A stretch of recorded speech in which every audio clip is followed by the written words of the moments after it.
Moji rodiče jsou slyšící a ve 3 letech byla zjištěna sluchová vada, kde lékaři oznámili rodičům, že budou mít problém se sluchem. Problém se sluchem má můj muž i moje dcery. Po narození dcer se mi sluch zhoršil, přestala jsem rozumět a protože se mi sluch zhoršil, bylo mi nabídnuto i cochlární implantát.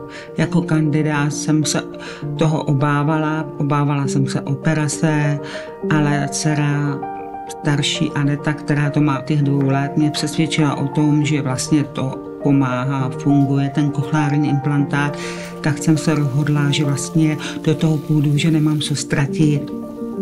Jmenuji se Anet, je mi 23 let a cochlární implantát mám od svých 2 let, takže vlastně jsem uživatelka cochlárního implantátu 21 let. Pořád jsem mamce říkala, že bych si hrozně přála, aby se mi vrátila ta moje dobrá slyšící maminka a že bych chtěla, aby měla taky cochlární implantát. Ukazovala jsem pozitiva cochlárního implantátu a toho procesoru a pořád jsem jí ujišťovala, že všechno bude dobré. Ahoj, mami!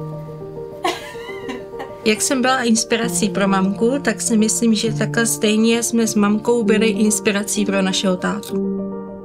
Dlouho mi to trvalo, než jsem si připustil, že do toho jít je to, že mi přesvědčovali hodně lidí, i hlavně rodina, kdy vlastně dcera, Aneta a Petra žena už měli a ta komunikace se jim zlepšila. Tak jsem se rozhodl, že do toho taky půjdu. Mojí ženou jsme se potkali ve škole pro sluchově postiženou mládež, takže se dá říct, že se známe celý život.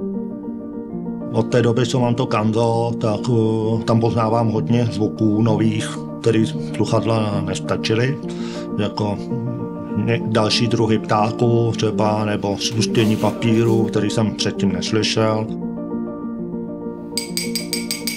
Lednička. Jak jsem viděla doma od malička sestru, potom se k ní přidala i mamka, pak loni šel i tačka, tak vidím, že jim to hodně pomohlo, tak jsem, jak bych to řekla, věřím tomu, že mi to pomůže taky. Na ten implantát se těším, že budu moct poznávat a rozumět novým zvukům, tónům, přírodě a tak.